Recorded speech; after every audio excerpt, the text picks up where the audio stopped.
For centuries, the English landscape was dotted with symbols of power and protection. Castles. Today, their ruins seem like nothing more than picturesque backdrops for tourists, remnants of a bygone era. However, for those who lived in the Middle Ages, a castle was not just stone and mortar. It was a living, breathing organism, the embodiment of power, fear, and survival. Their appearance marked not just an architectural breakthrough, but a radical change in military affairs and social structure. The construction of these colossal structures required not only enormous resources, but also remarkable ingenuity, perseverance, and, at times, ruthlessness. A castle was not just a refuge for a lord, but also the center of power, economy, and defense for an entire region, determining the fate of thousands of people for decades. Their construction methods, despite their apparent primitiveness, were remarkably effective, sometimes even ingenious, given the lack of modern technology. Well, let's take a look at how these monumental strongholds were actually built. Watch until the end, and you'll find out why a single properly dug trench could decide the fate of an entire county. Once the stone had been quarried and hewn, and the timber felled, one of the main tasks facing medieval castle builders was to transport these heavy materials to the construction site and then lift them to a height. This was a task of enormous complexity, given the complete absence of modern mechanisms such as internal combustion engines or electric winches. Everything depended on the muscle power of people and animals, as well as on ingenuity and a deep understanding of mechanics. Huge boulders weighing several tons and giant oak logs up to 10 meters long had to be moved over distances of tens of kilometers across rough terrain. The simplest but surprisingly effective methods were used to move stones and logs across the ground. The most basic was dragging them along the ground using strong ropes woven from plant fibers and wooden levers. Often, specially prepared wooden planks or rollers made of small logs were laid down to reduce friction, over which the heavy load was slowly rolled. This was especially important for the largest and heaviest blocks, which could not fit on any cart. For example, during the construction of Harlech Castle in Wales, stone quarried on the coast had to be lifted up a steep slope, requiring hundreds of workers pulling ropes and complex systems of wooden rollers and ramps. Materials were transported more efficiently on sledges, wheelless sleds, which were convenient for soft ground or snow, as they did not get stuck in the mud. However, the main means of transport on land were two-wheeled carts or four-wheeled wagons drawn by strong oxen or horses. One such cart, drawn by a pair of oxen, could carry up to a ton of stone on a relatively flat road, but moved at a speed of no more than 3 to 5 kilometers per hour. In good weather and on flat terrain, this was slow but feasible. However, in rough terrain, steep climbs, deep mud after rain or heavy snow, such transportation became a real torture. It required constant road repairs, the construction of temporary bridges over streams and ravines, and a significant increase in the number of draft animals. For example, if 2 pairs of oxen were needed for a flat road, 4 or even 6 pairs might be needed for a steep climb. Rivers and seas were also actively used for transportation whenever possible, which greatly simplified logistics. Stones and timber could be loaded onto barges or rafts and delivered by water, which was much more efficient than land transport, allowing huge volumes of materials to be moved with less effort and time. Castles located near rivers or on the coast always had a significant advantage in this regard. The most difficult part was lifting these heavy loads to a height. Here, medieval engineers performed true miracles of ingenuity, relying on the fundamental principles of mechanics. For this purpose, primitive but highly effective lifting mechanisms were used, powered exclusively by human or animal strength. The most common was the winch, a simple drum with a horizontal or vertical axis onto which a rope was wound to lift the load. It was rotated either manually, using long levers inserted into holes in the drum, allowing several workers to apply force simultaneously, or, for larger loads, using a treadwheel. It was a truly monumental contraption, a giant wooden wheel up to 4 to 5 meters in diameter, inside which 1 or 2 workers stood, stepping like on a modern treadmill to set it in motion, winding the rope and lifting the load.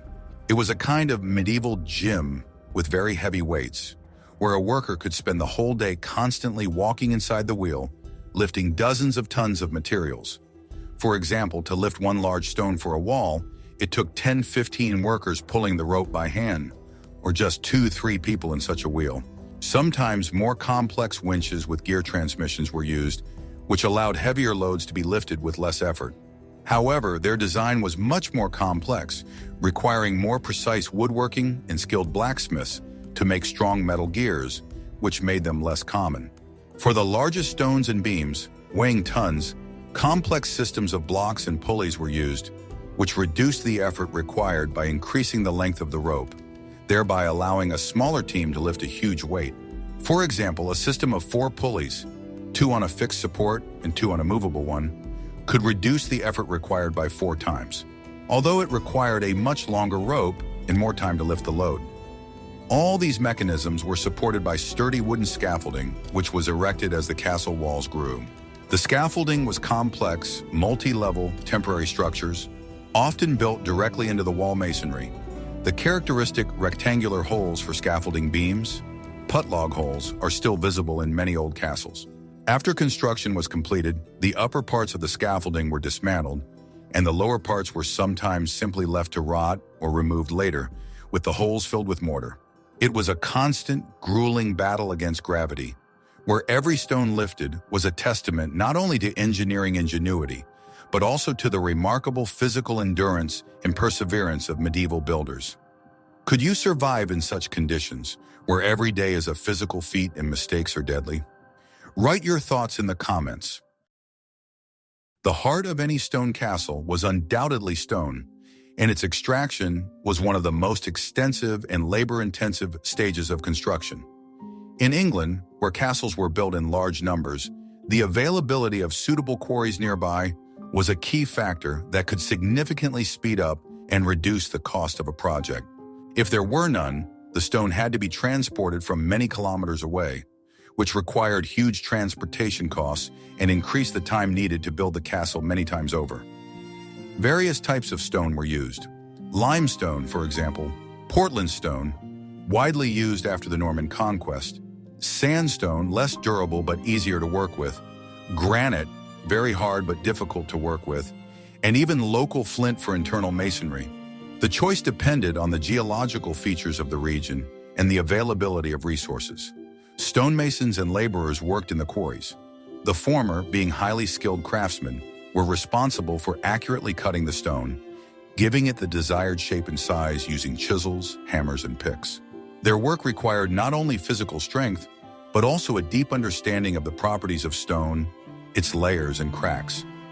Unskilled laborers, in turn, were engaged in the heaviest and most dangerous work, cutting large blocks from the rock mass, moving them to the processing site, and then loading them. To separate large blocks from the rock, methods were often used that seemed primitive but were effective. Wooden wedges were driven into pre-drilled or hollowed-out recesses, which were then doused with water. The wood swelled, creating pressure and gradually breaking off huge pieces of rock. Sometimes a method of fire splitting was used. A large fire was lit on the surface of the rock, and then the hot stone was rapidly cooled with water, causing cracks and making it easier to separate the blocks. Once the stone was broken off, it was trimmed to the desired shape and then moved to the construction site using wooden levers, rollers, and human, and sometimes ox power. Each castle required thousands and sometimes tens of thousands of cubic meters of stone. The largest stones could weigh several tons, and moving them was a real engineering challenge. Temporary roads and ramps had to be built, and complex systems of blocks and ropes had to be used. Sometimes it took more effort and time to transport the stone than to extract it.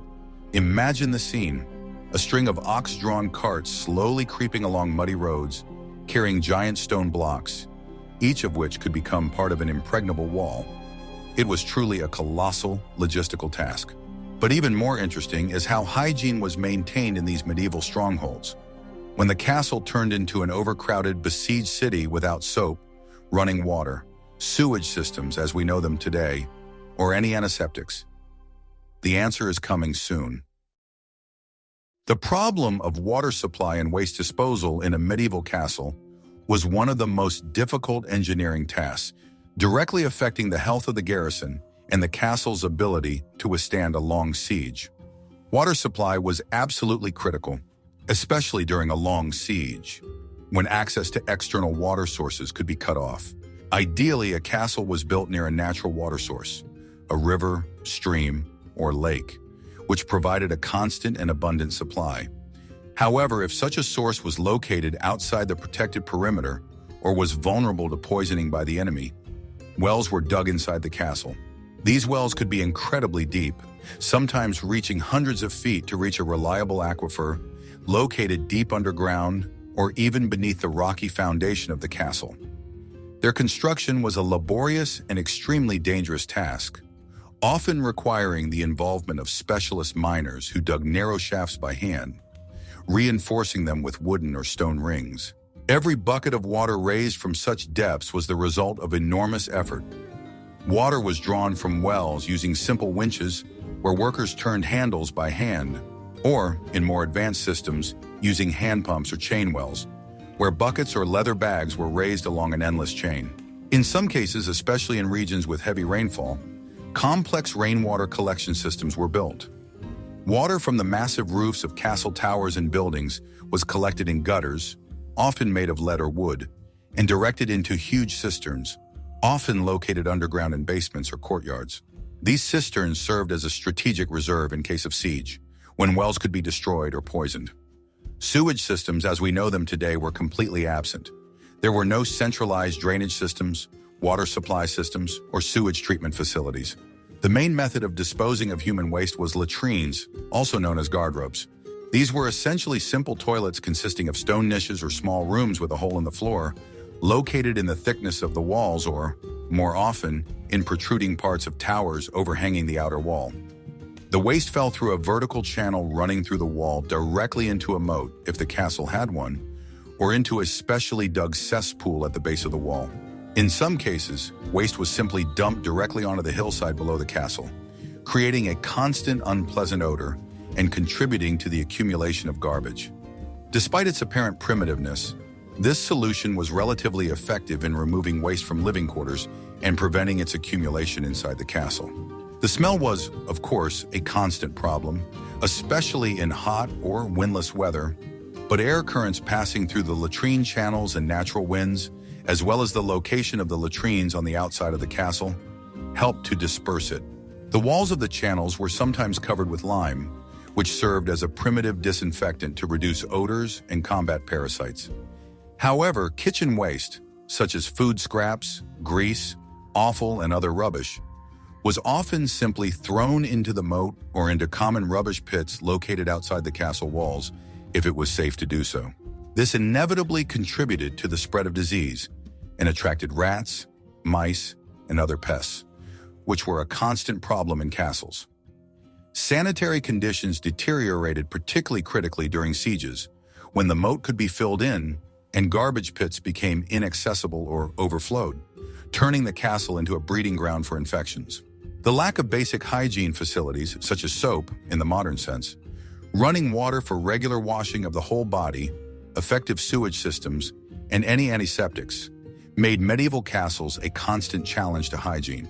Despite all efforts, this often led to outbreaks of epidemics such as dysentery or typhus within the castle, which could be just as dangerous for the garrison as enemy attacks.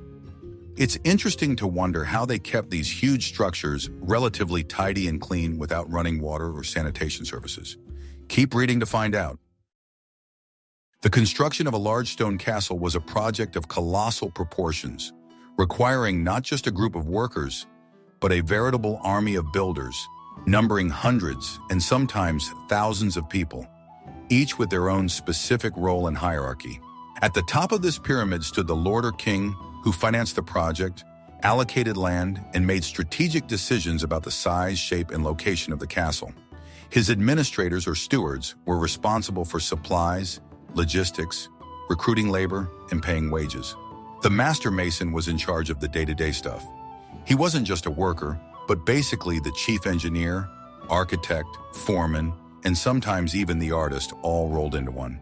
He designed the castle, drew up detailed plans, often on parchment or simply on the ground to scale, supervised all work on the construction site, and was responsible for the quality of the masonry deadlines, and even safety.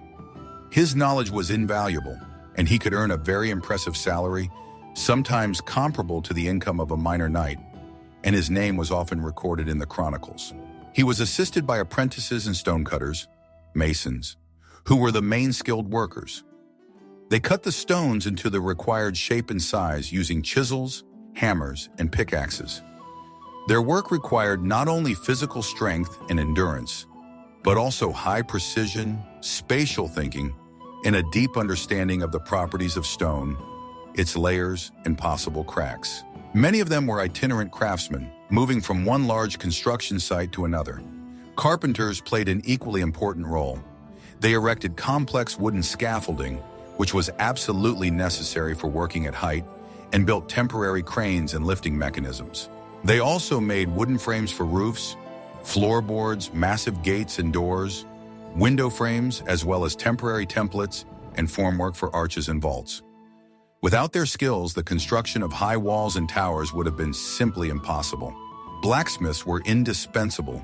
They forged all the necessary metal tools, chisels, hammers, picks, as well as door hinges, bolts, chains for lifting mechanisms, nails, and other metal parts, keeping the entire construction site running smoothly.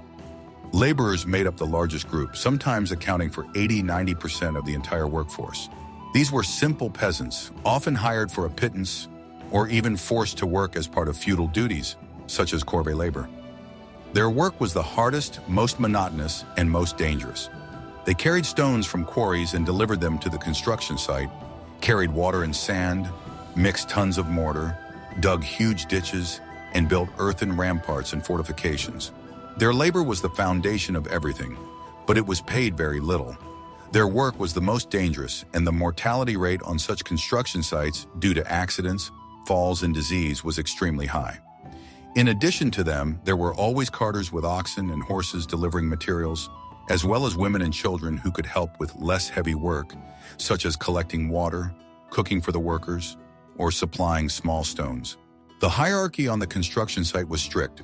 Discipline was maintained with an iron fist, and the working day lasted from dawn to dusk, with short breaks for meals. Sometimes the workers even lived directly on the site of the castle under construction in temporary barracks or tents so as not to waste time on the road, which created entire temporary settlements. How did this huge mass of people, sometimes unable to speak a common language and coming from different places, coordinate to erect such monumental structures that required decades of labor? The answer to this question is much more interesting than it seems. Stay tuned. Choosing a location for a castle was one of the most critical decisions determining its longevity and effectiveness as a defensive structure. It would seem to be a purely strategic question based on cold military calculations. Indeed, castles were often built on natural elevations such as hills, even small ones such as Mott and Bailey castles, which were built on artificially created hills. Steep cliffs, inaccessible rocks, or bends and curves in rivers, which provided natural protection on one or more sides, significantly reducing the amount of fortification work required. For example, Clifford's Castle in Yorkshire is advantageously located on a bend in the River Wye. Control of strategic routes was also important. Key roads, trade routes, waterways, such as rivers and coastal areas, as well as important crossings and bridges. This location allowed the lord to collect tolls from passing merchants and control the movement of goods and troops, ensuring economic and military dominance in the region. Equally important was access to water, whether a river, lake, or a reliable well within the protected perimeter of the castle, which was absolutely critical during a long siege. Without a stable source of water, the garrison could not survive even a few days. Carcassonne Castle, for example, had numerous cisterns for collecting rainwater to supplement the wells. The availability of nearby sources of building materials, stone, wood for beams and floors, clay for bricks, or limestone for mortar, also played a huge role, significantly reducing the cost, labor, and time required for construction. Remoteness from a quarry or forest, for example, could make a project simply unfeasible or too long and expensive, which often determined the fate of ambitious construction plans. However, in addition to these purely pragmatic and strategic factors, there was a less obvious but influential layer: local beliefs and superstitions that could influence the choice of location. In some cases, sites associated with ancient pagan shrines, sacred groves, or burial grounds were preferred. It was believed that such places possessed a special energy or spirit that could either give the castle additional mystical protection or, conversely, make it vulnerable. Sometimes, although less frequently, ancient ruins of Roman or pre-Roman settlements could serve as a foundation, providing a ready-made foundation or a source of hewn stone. However, they could also be avoided due to fears that these places were cursed or inhabited by the evil spirits of their ancient inhabitants. There were also more specific folk beliefs. For example, it was believed that a castle built on land where a great battle had once taken place would be imbued with the spirit of warriors and become impregnable, protected by the valor of the fallen, or, conversely, that it would be doomed to destruction because of the bloodshed that had already taken place on that land. Conversely, places where unusual stones were found, or where mysterious natural phenomena occurred, such as unexplained sounds or unusual animal behavior, could be considered particularly auspicious, blessed by higher powers, or, conversely, taboo, to be avoided at all costs so as not to bring misfortune. These factors, which are not always logically explainable from a modern point of view, and are often perceived by us as irrational, were an integral part of the thinking of the time and could tacitly but significantly influence decisions about the construction of a castle, adding to the building process not only engineering calculations and strategic wisdom, but also a touch of ancient mysticism and deep respect for invisible forces. Once the stone had been delivered and raised to the required height, it was time to lay the walls, a process that required not only physical strength, but also true, incredible skill. The mortar, prepared according to the secret recipes mentioned earlier, was delivered to the work sites in wooden buckets or wheelbarrows, and then applied to the surface prepared by experienced masons. The masons used special trowels to distribute the mortar evenly, and masons' hammers to fit the stones precisely.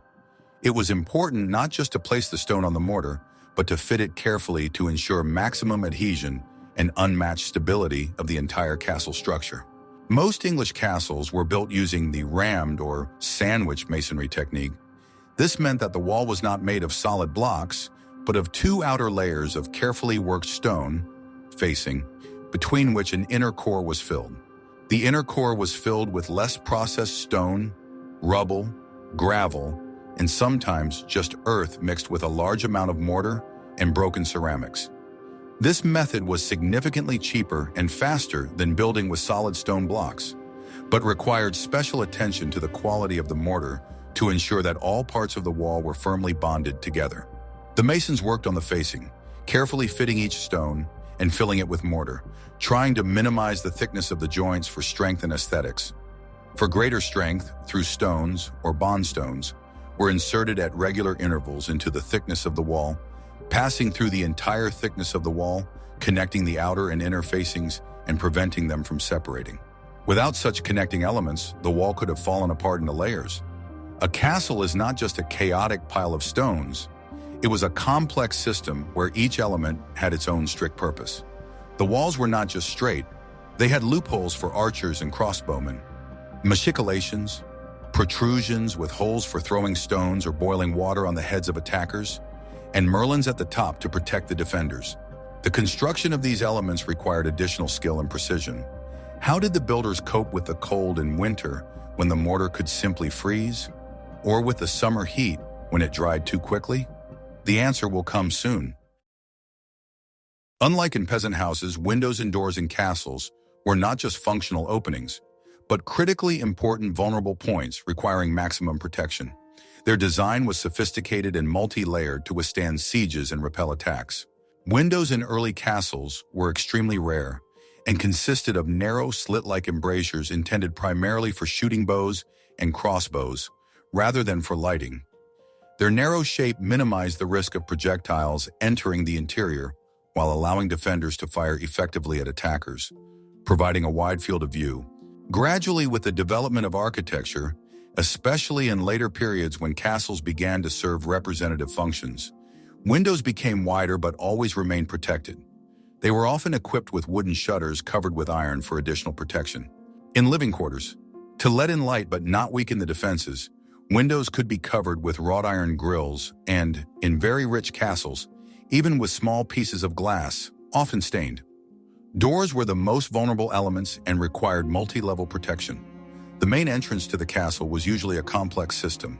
The outer gates were usually massive, made of thick oak planks reinforced with wrought iron strips, and huge nails to prevent them from being broken down or set on fire. Behind them was often a portcullis, a heavy metal or wooden structure that could be lowered from above to instantly block the passage. It was lowered into special grooves in the walls and was almost impenetrable. Sometimes there were additional gates in front of or behind the portcullis. Inside the gate, there was often a guard room or numerous murder holes in the ceiling, through which defenders could throw stones, pour boiling water or tar on trapped enemies. This system of external defenses was followed by an inner courtyard or another row of doors leading to the central parts of the castle. The doorways were reinforced with powerful stone arches and often equipped with massive wooden beams, barricades, that were inserted into special recesses in the walls, blocking the door from the inside. Locks with metal mechanisms were extremely rare and were works of art in blacksmithing, found only in the richest and most important castles. Each castle had not one but many doors, each leading to a specific area and having its own level of protection, from massive gates to simple wooden doors in outbuildings.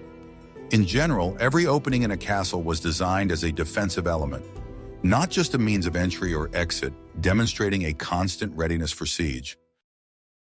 If stone was the flesh of the castle, then mortar was its blood, the binding element without which no stone structure could stand for long. Unlike modern cement, medieval mortar was completely different in composition and properties, and its production was a separate, labor-intensive, and critically important process. The main ingredients were lime, sand, and water. The main secret was the quality of the lime, which was obtained by burning limestone in special lime kilns at very high temperatures, reaching 900–1,000 degrees Celsius. This required a huge amount of wood and constant monitoring of the process to obtain quicklime, calcium oxide. This quicklime was then slaked by mixing it with water. This process was quite dangerous, as it was accompanied by heat release and an active reaction, but the result was slaked lime, calcium hydroxide, a soft paste that served as the basis for the mortar. The choice of sand was also important. The sand had to be clean, without clay impurities that could weaken the mortar. Preference was given to coarse-grained sand, sometimes even with small stones, which improved adhesion and strength.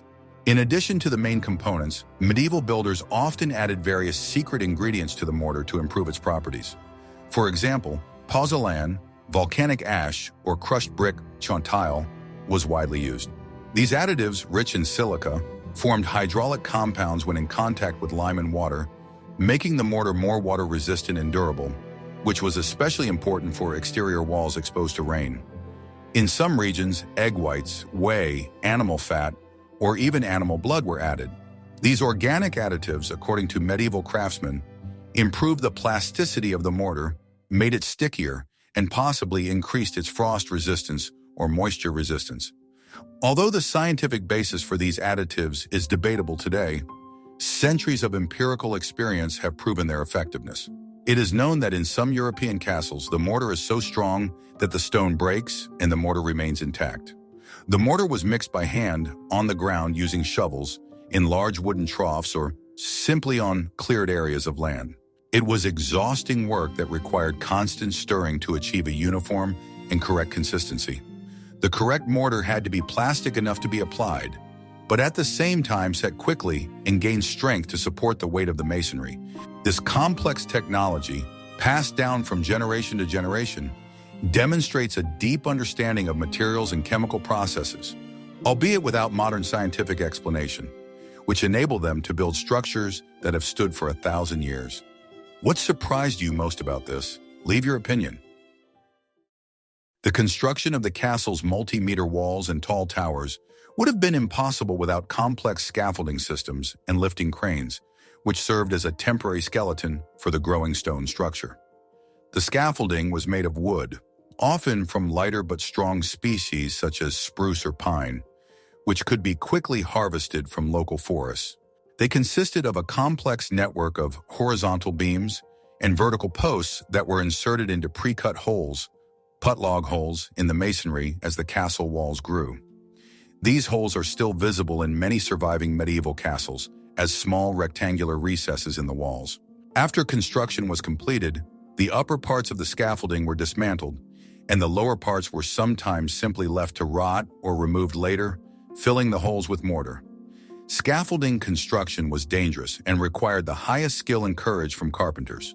Various types of lifting cranes were used to lift heavy stone blocks and building materials to a height. The most common was the winch, which was operated manually or by horses winding a rope onto a drum. Giant wooden wheels, treadwheel cranes, were used to lift really heavy loads. These were vertical wheels with one or two workers inside, whose weight and steps set the wheel in motion, lifting the load.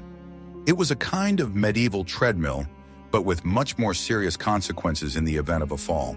Some more advanced cranes could have gear transmissions that increased mechanical power, allowing even heavier stones to be lifted. But such mechanisms were complex to manufacture and required skilled carpenters and blacksmiths. All these systems used blocks and pulleys, simple but ingenious devices that reduced the effort required by increasing the length of the rope, allowing a smaller team to lift enormous weights. For example, a system of 4 blocks could reduce the effort required by a factor of 4. The placement of these mechanisms was carefully thought out. They were located either at the top of the walls under construction or on specially erected wooden platforms to ensure a straight vertical lift. This complex logistics and the use of temporary structures were key to overcoming gravity and erecting monumental stone fortresses. Once the main structures of the castle were complete, the finishing and furnishing stage began, transforming the rough stone fortress into a habitable and functional dwelling. The exterior finish of the walls was usually minimal. The stone was either left in its natural state or sometimes covered with a thin layer of lime wash for additional protection against moisture and a more aesthetic appearance. The interior walls, especially in the Lord's living quarters, could be plastered with lime mortar and then whitewashed or even painted with frescoes depicting heraldic symbols, biblical scenes, or hunting scenes, although this was rare.